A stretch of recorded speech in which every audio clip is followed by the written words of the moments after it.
तेलंगाना के साबिक़ वज़ीर आला और अपोजिशन लीडर व बीआरएस सदर के चंद्रशेखर राव ने इलेक्शन कमीशन ऑफ इंडिया से सवाल किया कि वो वज़ीर आज़म नरेंद्र मोदी के स्पीच पर खामोश क्यों है और उनके खिलाफ़ कार्रवाई क्यों नहीं की गई।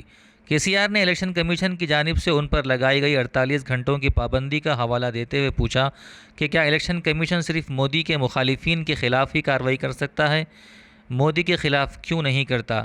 जबकि उन्होंने बरसर आम अवामी रैलियों से खिताब करते हुए नफ़रत अंगेज़ तकारीर की। 48 గంటల తర్వాత నిషేధించబడిన నా గొంతు మళ్ళీ మాట్లాడుతున్నది.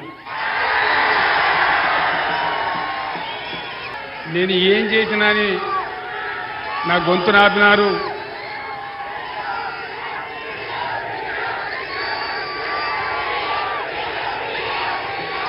ఎందుకోసం నా గొంతు నొక్కేసినారు, ఎందుకోసం ఆపినారు. ఈ రాష్ట్రంలో చేనేత కార్మికుల కోసం ఆర్డర్లు ఇవ్వడం లేదు. గత ప్రభుత్వం ఇచ్చిన ఆర్డర్ల యొక్క బిల్లులు చెల్లించడం లేదు. అనేక చోట్ల చేనేత కార్మికులు ఆత్మహత్య చేసుకుంటా ఉన్నారు అని బీఆర్ఎస్ నాయకులు ప్రశ్నిస్తే ఒక కాంగ్రెస్ నాయకుడు మీరు మొన్నటిదాకా దొబ్బితిన సాలదా, ఇప్పుడు నిరోధులు అమ్ముకోండి, పాపడాలు అమ్ముకోండి అని మాట్లాడినారు.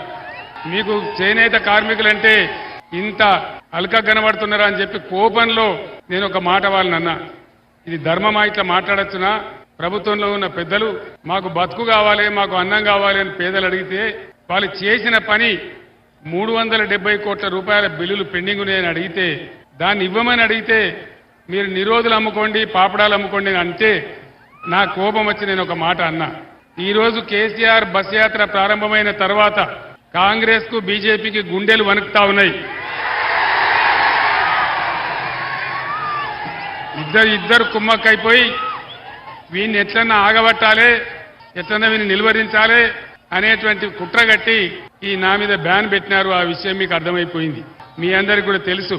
ఇవాళ నేను ఇక్కడికి గోదావరి కనికి 2 గంటల ముందే వచ్చినా ఆ దిక్కుమాలిన బ్యాన్ ఉంది కాబట్టి ఆ బ్యాన్ తర్వాతనే రావాలని చెప్పి 8:15 తర్వాత నేను బయటికి రావడం జరిగింది. ఇంకొక మాట మీరు గమనించాలి, రాజకీయాలలో మతం గురించి మాట్లాడడం చాలా పెద్ద తప్పు.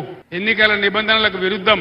రోజు కేంద్ర హోంమంత్రి అమిత్ షా దేవుని బొమ్మ నెత్తి మీద పట్టుకొని చేతిలో పట్టుకొని ఆయన సభలు మాట్లాడితే అది ఎలక్షన్ కమిషన్ ఆఫ్ ఇండియా కనిపించదు.